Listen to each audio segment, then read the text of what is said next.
you're working on a low income and struggling to pay the bills month on month, it's easy to think that there's no way out.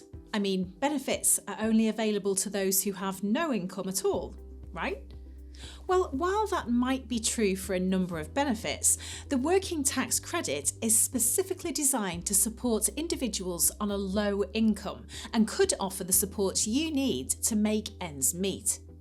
In this video, we'll break down what working tax credit is and how you can claim it.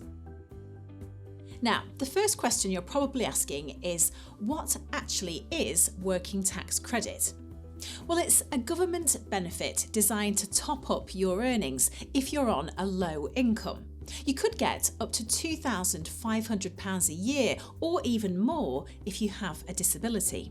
Working tax credit is currently in the process of being phased out, and you can only claim it if you're already getting child tax credit and have claimed working tax credit in the past year.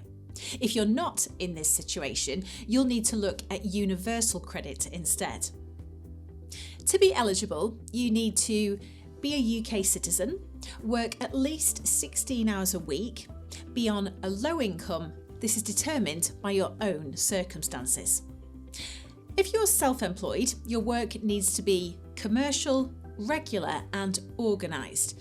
In other words, you need to be running a regular business, not just doing the odd job here and there.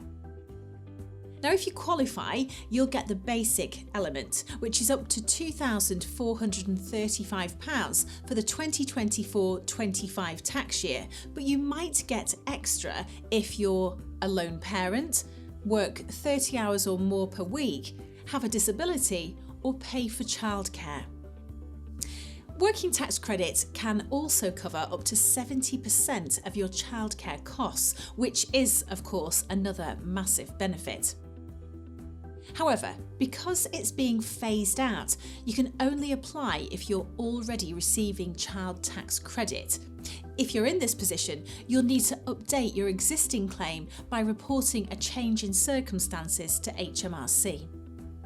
If your circumstances change, you must inform HMRC. Failing to do so could result in a fine. Now, changes in circumstances that you should report include changes in your relationship status, changes in your work hours, having a baby, or moving house.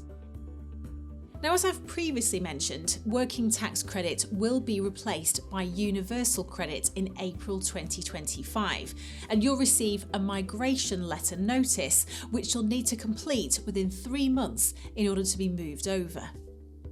Ultimately, the changes occurring to working tax credit may seem a little daunting, especially if you're relying on those payments to cover your bills. However, the changes aren't going to happen overnight, and you'll be informed every step of the way.